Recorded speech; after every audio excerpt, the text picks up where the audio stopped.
Muy buenas tardes, Dios los bendiga de una forma grande, poderosa y especial. Que Dios me los continúe bendiciendo a todos mis hermanos, amigos, a mis hijos, familiares, conocidos, los que no conozco, los amigos. Que Dios me los continúe bendiciendo de una forma grande, poderosa y especial.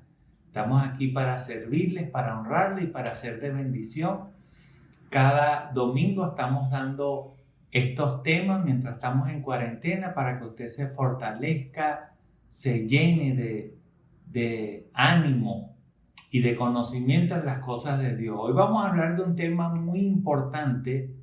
Está en Mateo capítulo 7, desde el versículo 13 hasta el 23, y el tema es cómo cuidar nuestra salvación. Yo pienso que este es muchos temas son importantes, como la oración, el ayuno, todo lo que nosotros sabemos, la santidad, pero cómo cuidar nuestra salvación es lo básico, lo principal que una persona tiene que saber, porque recuerde que Jesús vino al mundo especialmente para salvarnos, perdonarnos y salvarnos.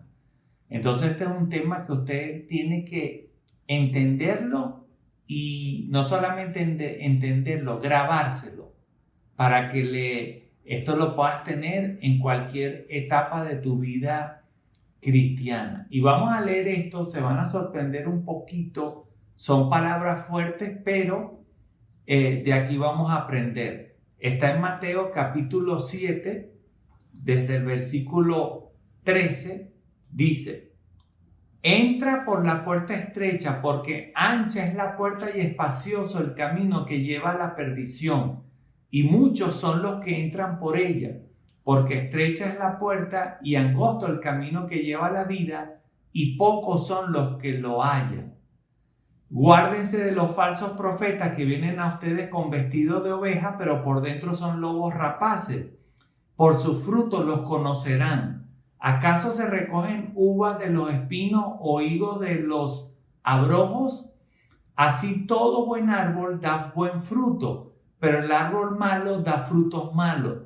No puede el buen árbol dar malos frutos y el árbol malo dar buenos frutos. Todo árbol que no da buen fruto es cortado y echado en el fuego. Entonces dice: así que por sus frutos los conocerán. Y luego dice: no todo el que me dice Señor, Señor entrará en el reino de los cielos, sino el que hace la voluntad de mi Padre que está en los cielos. Muchos me dirán en aquel día. ¿Cuál va a ser ese día? Cuando estemos en la presencia de Dios: Señor, Señor, no profetizamos en tu nombre, y en tu nombre echamos fuera demonios, en tu nombre hicimos muchos milagros. Entonces Jesús les dirá: nunca los conocí, apartados de mí, hacedores de maldad. Ahora, ¿qué podemos aprender de esto?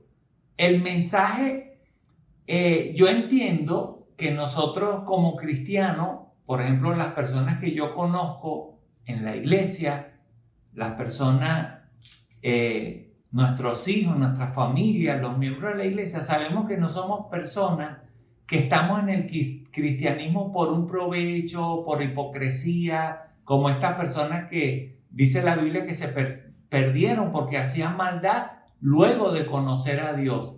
Aquí el mensaje básico para nosotros que tenemos que aprender es entender que el cielo está abierto para todos nosotros, que cualquier persona puede ir al cielo.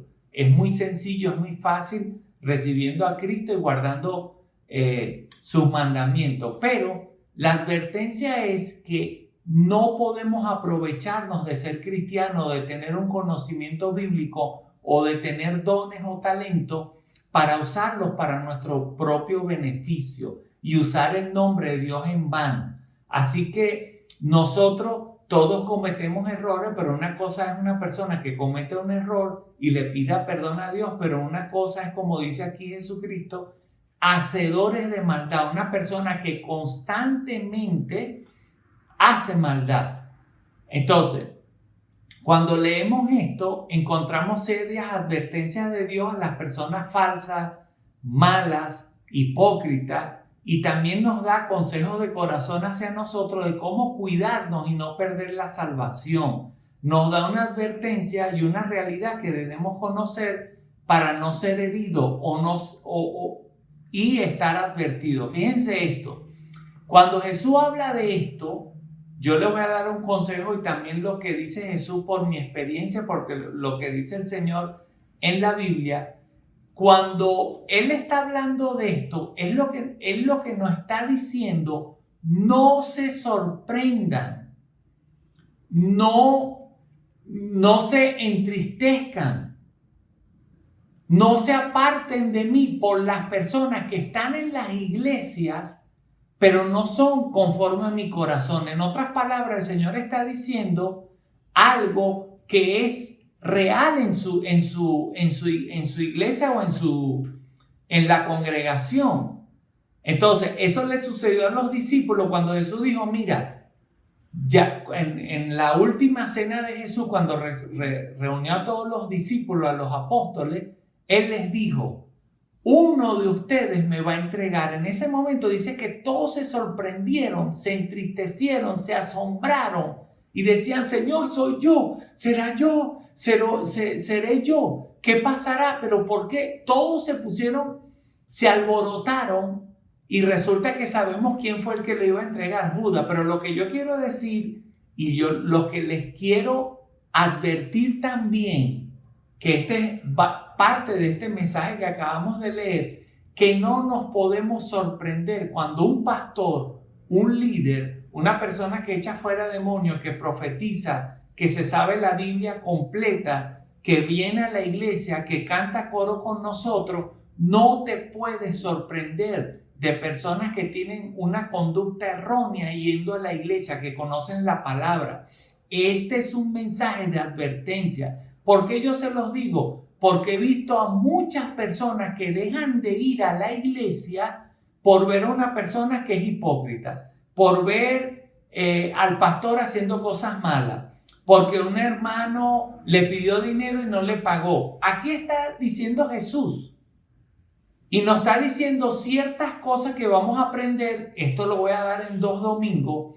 Y nos está diciendo, por ejemplo, ¿cómo conoces tú a un hermano? Jesús dice que tú conoces a un hermano como un árbol, tú lo conoces qué fruto da por los frutos. Entonces dice: no te engañes si una persona habla bonito o da una palabra profética o hace lo que sea. Por los frutos tú vas a conocer a una persona, por sus hechos tú vas a saber si un cristiano es falso o verdadero. Ahora, yo les digo de corazón, porque este tema es cuidando nuestra salvación, por favor, no cometa el error, porque Jesús lo está diciendo en la Biblia y le sucedió a él.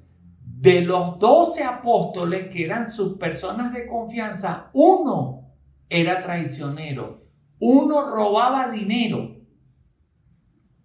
Entonces, no se sorprenda si usted escucha que un pastor, no sé, se acuesta con muchachas, si un hermano pide dinero y no paga. O sea, no se sorprenda de nada de eso. Usted tiene que estar preparado, y lo dice Jesús, que muchos en aquel día le van a decir: Señor, ábrenos la puerta al cielo. Él le va a decir: no te conozco. Entonces, ¿el problema dónde está? Que por eso que Jesús va a decir: no te conozco, tú no seas afectado, tú no dejes a Dios por las cosas que ves. Entonces, ahora, ¿qué podemos aprender de esto? Podemos aprender, hay unas palabras claves que dice: esfuércense. O sea, están los que se esfuerzan, los que no se esfuerzan. Están los que hacen y los que no hacen la voluntad de Dios. De aquí vamos a aprender. Están los falsos hermanos y cómo reconocerlos. Están otras palabras claves que dicen los hacedores de maldad, y la palabra que Jesús dice: nunca los conocí. Entonces, de estas palabras clave vamos a comenzar analizando, leyendo nuevamente aquí Mateo 7:13, y vamos a analizar la primera palabra. Dice: esfuércense. Dice Mateo 7:13, 14, 15. Dice: entren por la puerta estrecha, No, entren por la puerta estrecha, porque ancha es la puerta y espacioso el camino que lleva a la perdición, y muchos son los que entran por ella. Porque estrecha es la puerta y angosto el camino que lleva a la vida, y pocos son los que lo hallan. Nos está dando unos tips que te tienes que esforzar y que el camino es angosto. Al decir angosto es que no puedes hacer todo lo que tú hacías en el mundo que era malo, es angosto. Vas a dejar de hacer cosas que a Dios no le agradan. Y en Lucas, mira cómo dice en Lucas capítulo 13, verso 24, dice: esfuércense a entrar por la puerta angosta, porque les digo que muchos procurarán entrar y no podrán. Fíjense, procurarán entrar y no podrán. Esto quiere decir que hay muchas personas, para aprender lo de la salvación, que nacen de nuevo, van a una iglesia, reciben a Cristo como su Señor y su Salvador, empiezan a aprender el mundo espiritual, pero que cuando comienzan a profundizar su vida espiritual o el conocimiento de Dios y empiezan a aprender o a conocer cuál es la voluntad de Dios, se vuelven atrás porque no pueden perseverar, no pueden seguir. Y un ejemplo lo vemos en la Biblia, que el joven rico vino a Jesús pidiéndole dirección y Jesús le exigió una sola cosa y él no pudo pagar ese precio o hacer eso que Jesús le mandó a hacer. Y dice la Biblia que él se fue entristecido. ¿Cuántos hermanos yo no veo entristecidos porque no pudieron esforzarse y hacer lo que Dios les exigió? Y eso yo lo llamo vencer los gigantes. Para tú poder entrar, esforzarte a entrar, porque dice que muchos tratarán y no podrán, tú tienes que aprender a vencer gigantes. Fíjense, le voy a contar 2 casos que me pasó a mí. Yo tengo 13 años pastoreando en la iglesia y hay un hermano que ama a Dios, no voy a decir que no lo ama. Y esta persona tenía problemas sexuales y yo lo orientaba, le decía, pero esta persona no podía desprenderse de esa atadura. Él se esforzaba, pero no daba lo que tenía que dar. No podía lograr su objetivo. Y déjeme decirle que esta atadura sexual, como leímos ahorita, que se van a esforzar, pero no van a poder, él no pudo vencerla. Yo todavía, gracias a Dios, él está vivo y estoy orando para que él pueda vencer eso, porque eso es algo que lo entristece. Siempre me dice: pastor, esto y esto y esto. Él ya no está aquí en Caracas, está en otro país. Entonces, también atendí a una persona por años que tenía un amante y de paso ese amante era musulmán, ni siquiera era cristiano. Y yo atendí a esta persona, era una mujer y wow, siempre me decía: pastor, y esto. Yo le decía: mira, vino a las clases de formación, venía todo el tiempo, Dios le hablaba, pero esta persona nunca pudo dejar esta atadura.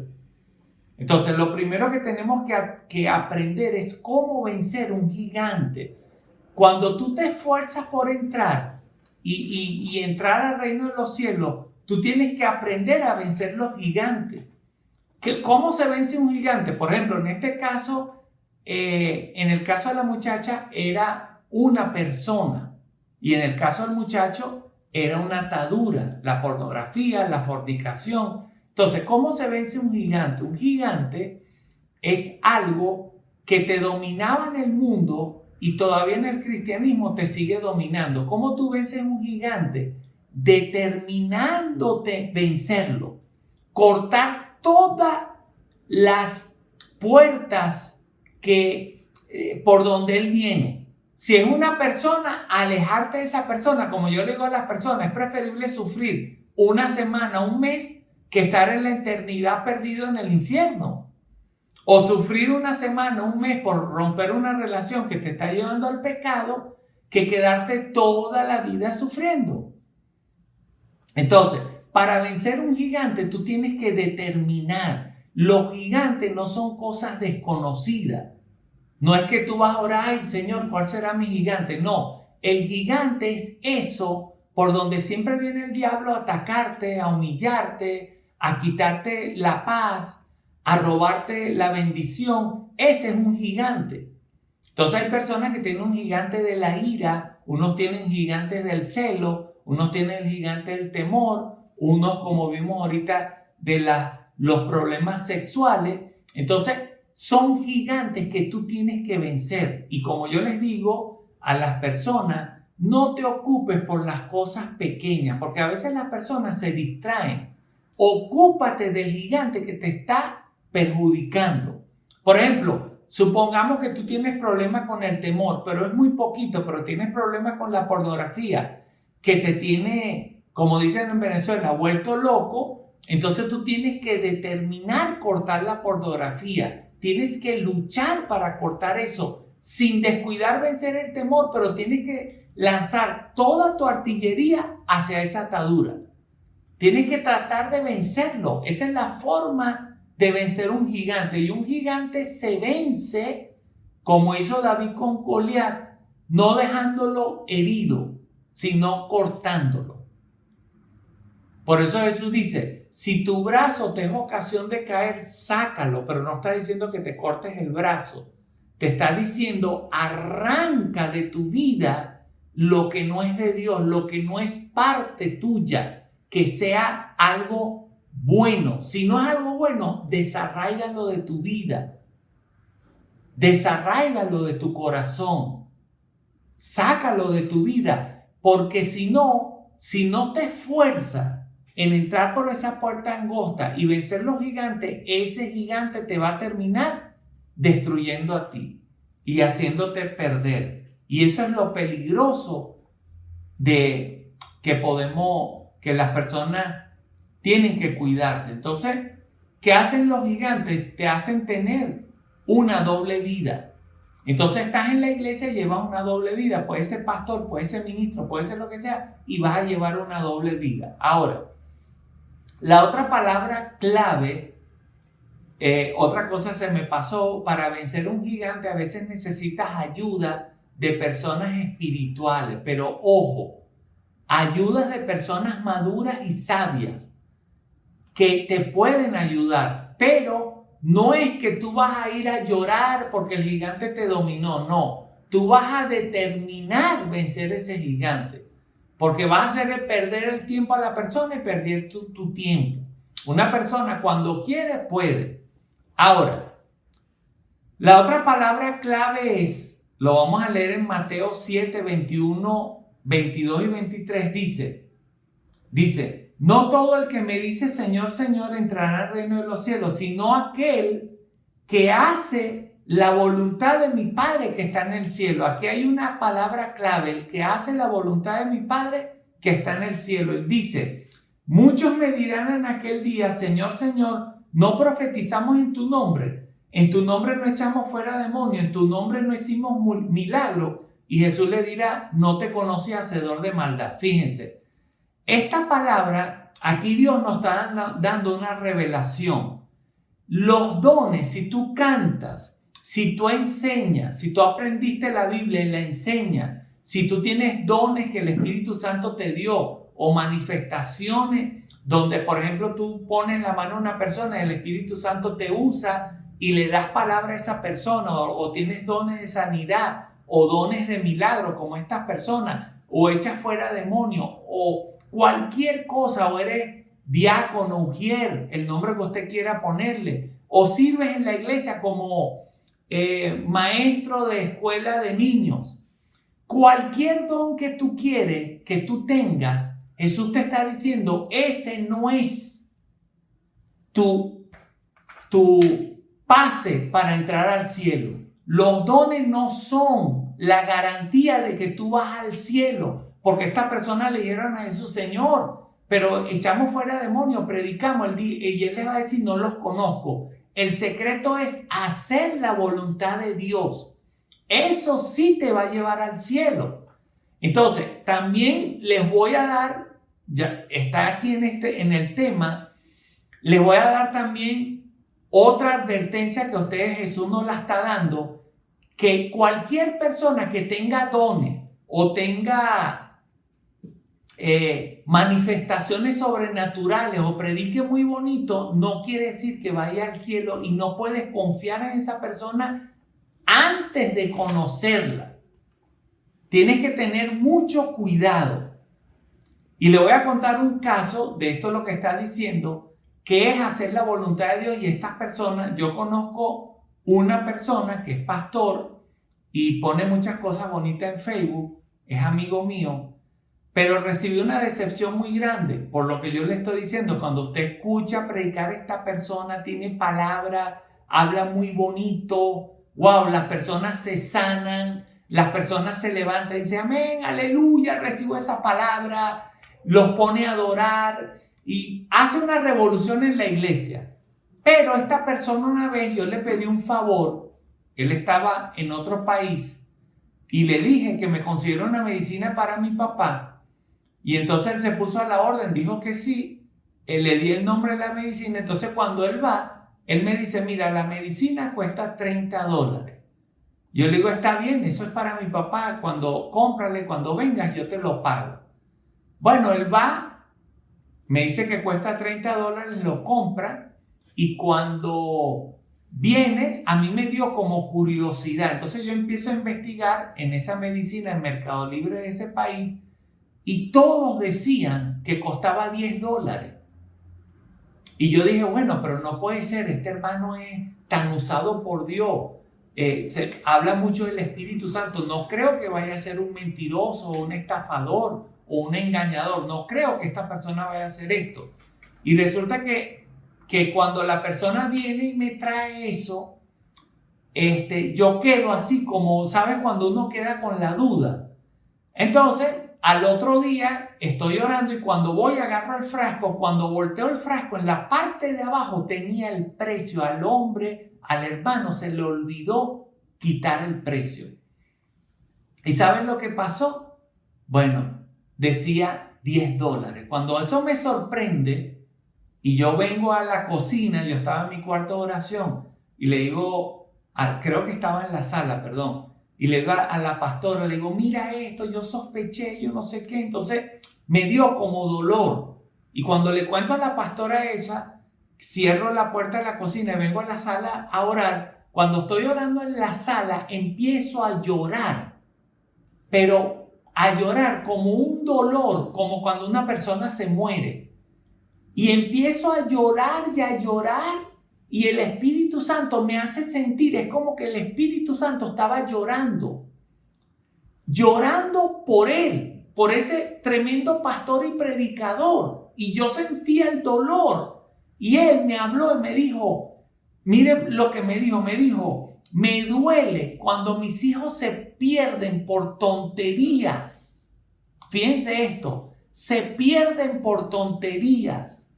O sea, en otras palabras, esta persona, como dice aquí, echa fuera demonios, sana a los enfermos, aviva las iglesias, pero no hace la voluntad de Dios.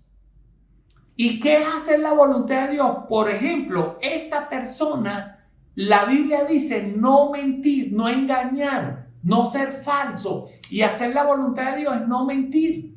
Esa es una de las voluntades de Dios. Otra, hacer la voluntad de Dios es ser santo, ser puro. Entonces, él hacía esto, pero no hacía la voluntad de Dios.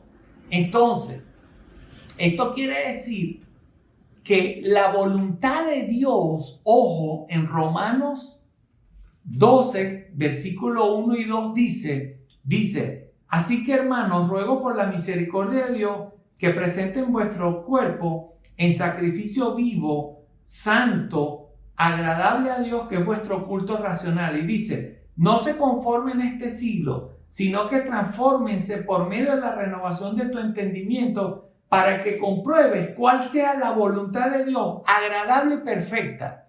Ahora, muchas personas predican, hablan de la voluntad de Dios agradable y perfecta.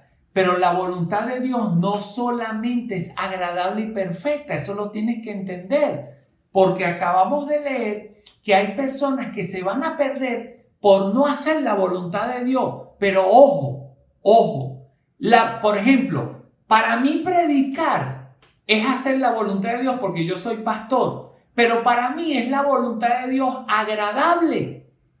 Pero cuando Dios me dice, cuando viene una persona que habla mal de mí, me trata mal y Dios me dice, haz la voluntad de Dios porque Dios dice que ames a tu enemigo, esa no es la agradable y la perfecta, es la que me hace sufrir por hacer la voluntad de Dios y debo soportar y amar a ese hermano con todo que mi carne me dice que no lo haga.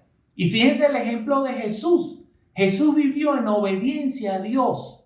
Hizo todo lo que a Dios le agradaba. Hizo su voluntad agradable.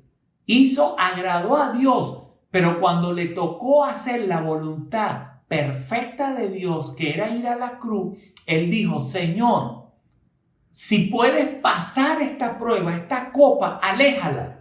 Pero dijo que no se haga mi voluntad, que se haga la tuya. Entonces, a veces hacer la voluntad de Dios, en Pedro también, el apóstol Pedro dice que a veces sufrimos por hacer la voluntad de Dios. Entonces, hacer la voluntad de Dios a veces es bonita y agradable, pero a veces no. Entonces, ¿por qué estas personas se pierden? Por ejemplo, vamos a poner este ejemplo. La voluntad agradable perfecta para este predicador, predicar, orar por los enfermos es algo súper especial para él. Pero dejar de mentir, codiciar, robar, engañar para sacar dinero es la voluntad que a él le cuesta hacer. Entonces, para hacer la voluntad agradable y perfecta, se tiene que hacer con un esfuerzo. Entonces, mis amados hermanos, escuchen esta bella enseñanza de Jesús, pero al mismo tiempo una advertencia. ¿Qué quiso decir Jesús con esto? Y voy terminando, ahorita la pastora Bella nos va a dar los anuncios. ¿Qué quiso decir Jesús con esto? Jesús quiso decir, mis hermanos, no caigan desprevenidos. Hay un dicho que dice, guerra avisada no muere soldado. Entonces, Jesús nos está diciendo, no se sorprendan, no se vayan de la iglesia, no dejen de amar a Dios, porque descubran que un pastor es falso, que un hermano es falso y se sabe la Biblia. No cometan ese error. Por culpa de una persona falsa, tú te vas a perder y tú vas a dejar de cumplir tu propósito en la tierra. Lo otro que nos está enseñando aquí, que ir al cielo es la voluntad perfecta de Dios. Es la voluntad agradable perfecta de Dios. Pero tenemos que tener cuidado y esforzarnos y tratar de seguir a Dios. Fíjate que Jesús dice, cuando tú llegas al reino, dice que es como un rey que antes de ir a la batalla, él cuenta su ejército. Dice, bueno, yo tengo 100,000 y el otro tiene 300,000. Entonces él dice, bueno, como el otro tiene 300,000, yo voy a hacer paz con ese rey. O sea, en otras palabras, Jesús está diciendo, piensa bien por tu futuro cristiano, tu cristianismo, no coquetees con el pecado. Cuando tomes una decisión, tómala de verdad. Di, yo corto con esto como este rey que dice que tú tienes que pensar. Entonces Jesús dice, luego el rey queda en ridículo. Entonces, si tú te pones a pensar, dice, bueno, yo quiero ser cristiano de verdad, yo quiero llegar hasta el final, entonces tú tienes que tomar decisiones. Llegar hasta el final y ser un cristiano totalmente de ejemplo y ser un cristiano que te vas a esforzar a hacerlo. Por eso que este tema se llama cuidando tu salvación. Por ejemplo, yo para cuidar mi salvación y mi ministerio, yo he tomado decisiones importantes en mi vida porque yo quiero llegar hasta el final.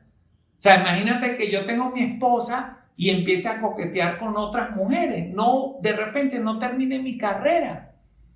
Y esa fue una decisión en mi vida. Otra decisión que yo tomé es serle fiel a Dios en la parte financiera. No tengo que engañar, robar, robar dinero, quitarle dinero a las personas, hacer tantas cosas raras, porque Dios me dio dones de sanidades, me dio talento para aprovecharme de las personas. Esa es otra decisión, porque puedo caer en la codicia. Entonces, tenemos que aprender que el cielo, mi hermano, tenemos que llegar hasta el final. Tenemos que aprender a tomar decisiones hoy, no mañana.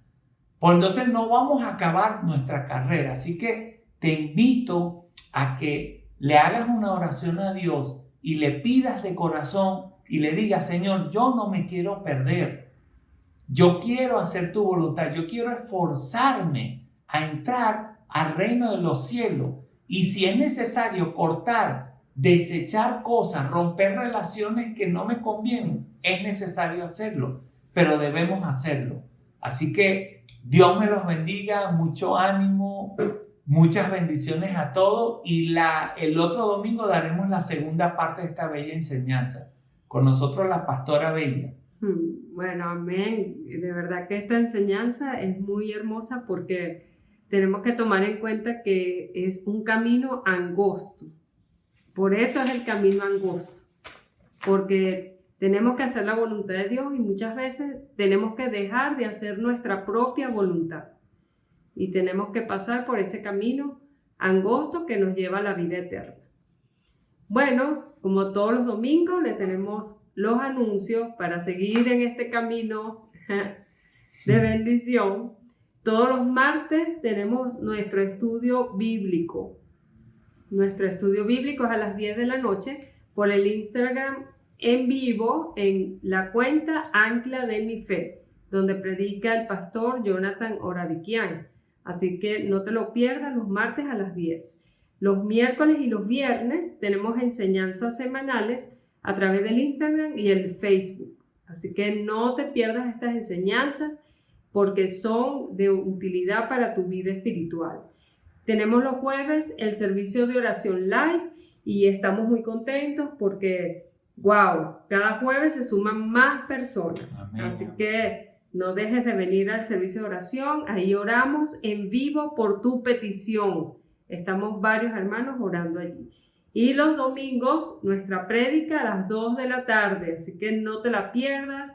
Busca a tus vecinos, a tus amigos, reúnelos para que podamos compartir juntos la prédica del domingo. Amén. Chao, chao, chao. Dios los bendiga. Muchos bachí, besos y abrazos.